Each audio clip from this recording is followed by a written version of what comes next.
Morning,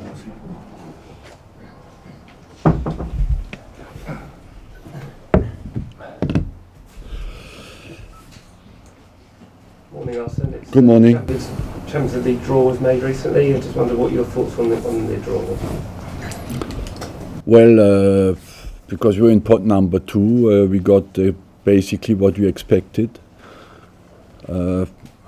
Maybe Paris Saint-Germain is the favourite. It was a big ambition, but we want to qualify, of course, and if possible finish first of the group. We start in Paris, so that will be a very interesting test.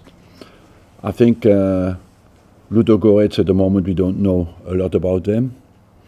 And Basel, if you look at their record against English teams, you become cautious, you know, because they've done extremely well against Chelsea, against Manchester, and I believe we have to be on our toes and prepare very well.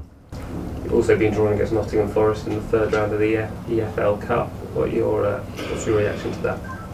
Well, we want to do well in this cup because we have a big squad, and that's a competition we always played with our younger players, and certainly we'll integrate again some young players who have a promising future in this competition. And just lastly from me, looking ahead to Saturday's game at Watford, what's the latest team? Basically, we have the same squad available than last week, so that's I think will be a similar squad. Arsene, hello. How important is it to get that first win before the international break? And does the international break come a bit too soon for your liking? Yes, I would answer by yes to your two questions. We need a first win after our game at Leicester, and of course the international break comes too soon because I have players who go away with their national teams, so are not ready yet to start for us in a Premiership. Because we had to rest them because they played for international games. So not everybody's completely up to speed yet then? No, not everybody's up to speed completely. We have still some players who are a little bit behind. What have you made of Chris Coleman's comments about Aaron Ramsey? I mean, hindsight's a wonderful thing, obviously, but suggesting why did he play when you rested others on that first day of the season when he got injured? Because he he didn't play the final, nor the semi-final, nor the quarter-final. So he was out basically 2 weeks before Özil and Koscielny and Giroud. That's the only reason. And he had the needed preparation time. Joel Campbell's gone out now on his 5th loan. Does he still have a future at this club, or would it be more beneficial for him to go somewhere on a permanent deal?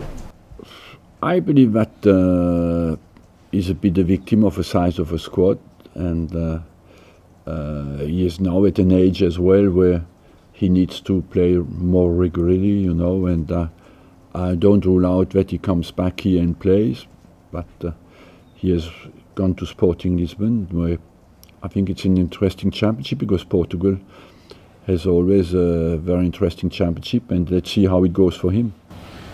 Now to the transfer questions. Obviously, Lucas Perez and Shkodran Mustafi are being heavily linked with you at this stage. Is there anything you can say in terms of whether those deals are close, or on a general level, whether you expect to make a signing in the next 24 to 48 hours, for example? We are working on the deals. We are not close enough to announce you today that they will sign for us. And will we sign anybody before the end of a transfer window? I'm 99% confident. And transfer deadline day itself, do you expect it to actually go that far? Do you think you'll be busy on the day itself? On the day, I think today maybe I'm a bit too optimistic, but I hope we'll have done what we wanted before. One of the issues that seemed to emerge last weekend was corners, for example, shirt-tugging, grappling, couple of penalties awarded. Do you think if the referees are going to clamp down on that, it's a good thing, and is it something you've discussed with the players? We discussed that not only with the players and with the referees, I believe what could be interesting as well, what I see more and more, is the position of the referees during the games. Many times they are in the way of the game, of the pass, of the next pass, because they want to be too close to the ball. That is a very interesting debate, I think. And on the difficulty on the corners is sometimes you have 3 different fouls, and the referee has to choose the most obvious one. What is not easy first to see everything, because sometimes even when you watch a game you see only on slow motion that you have 2 or 3 other fouls on the corner. So what you want is that it becomes cleaner, yes. In the past were many attempts to clear that out, and it never worked. I wonder what you made of Daniel Sturridge's comments about not wanting to play out position as a striker, and Jurgen Klopp, his manager, suggesting, look, I expect my top players to be flexible and versatile and be able to play in different positions. I mean, is that the philosophy you have, or do you see players should play in the position that they're sort of primarily expected to? I believe that to sign a contract with a club is first a social contract, and that means social responsibility towards the club and the team, and to serve the best interests of the club. If that coincides with your own interest, it's even better. But the priority is, of course, first to serve the club. One last one from me. I mean, if you do get another central defender in, does that affect Callum Chambers' future at Arsenal? Is he likely to go out? Future, no. The fact that he could go out somewhere and play, yes. Thank you. Arsene, just going back to the Champions League draw, you said PSG, in your opinion, are the favourites. I wondered why that was. Because they are the team with absolutely unlimited financial potential, and that they have bought really well. But of course we want to challenge that. But we'll see. It's a good test for us to play against PSG.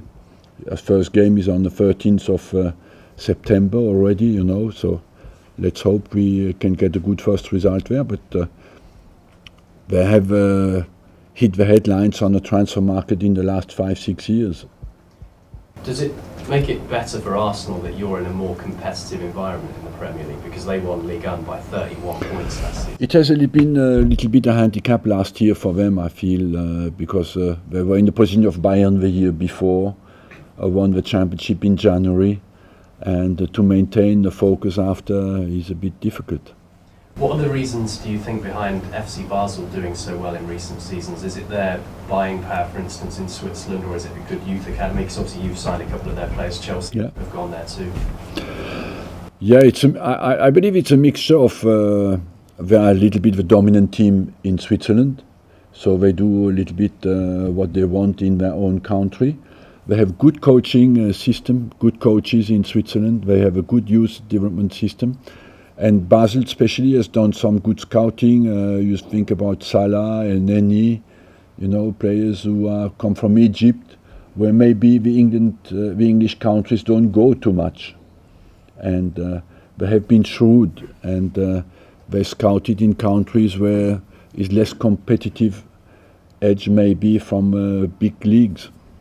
How good is it for England as well that right now UEFA have said in 2018 their top 4 ranked nations will have a guaranteed 4 teams in the Champions League?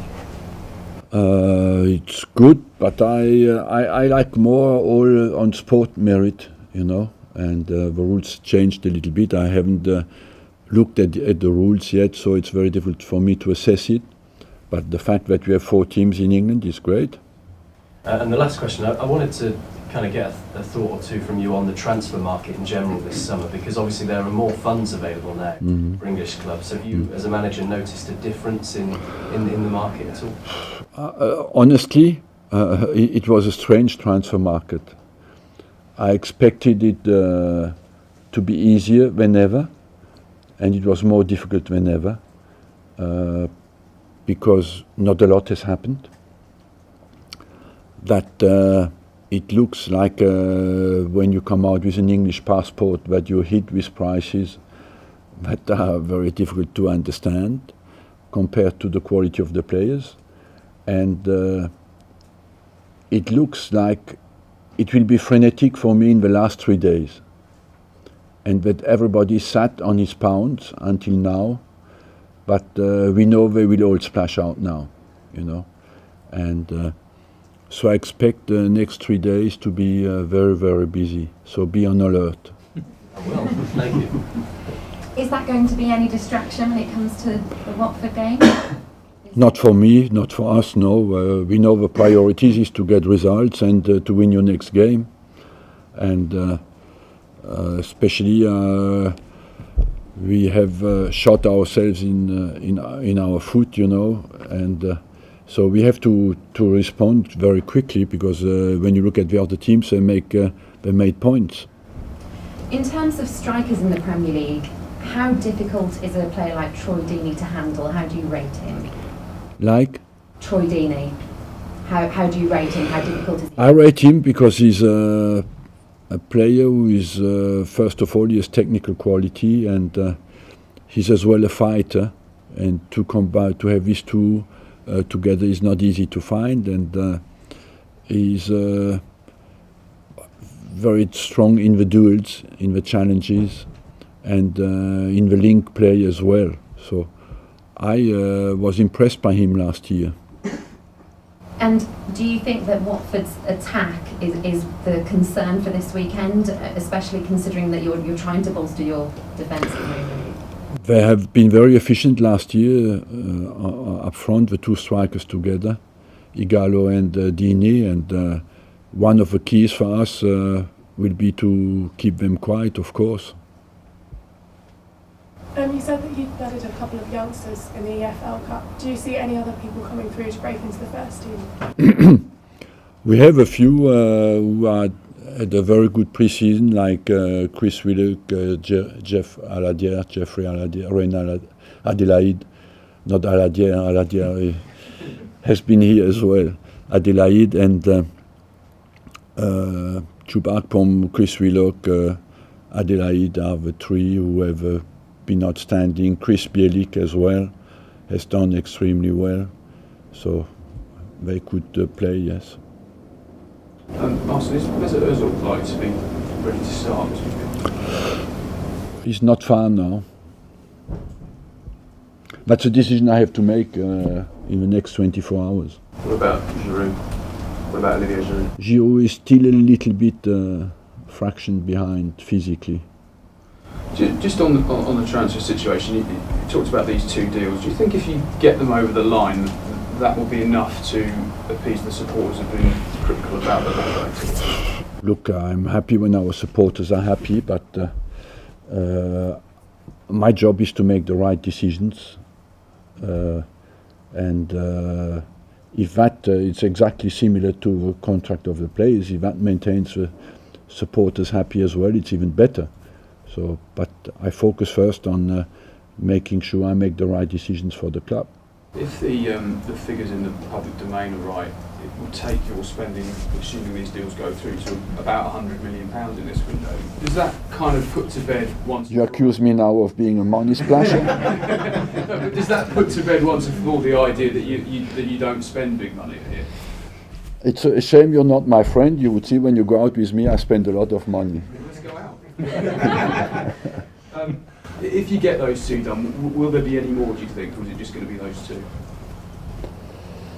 Look, we have already a big squad. We are already short on the numbers now. We have a requested number. We cannot have more players anyway. Will it mean then that players will have to go out? You mentioned Callum Chambers. Is there likely to be others? I don't think so, but with Joel Campbell going out, maybe Callum Chambers going on loan somewhere, we should be all right. Thanks very much. Cheers, Arsene. Thanks, Arsene. We can take the microphones out, please.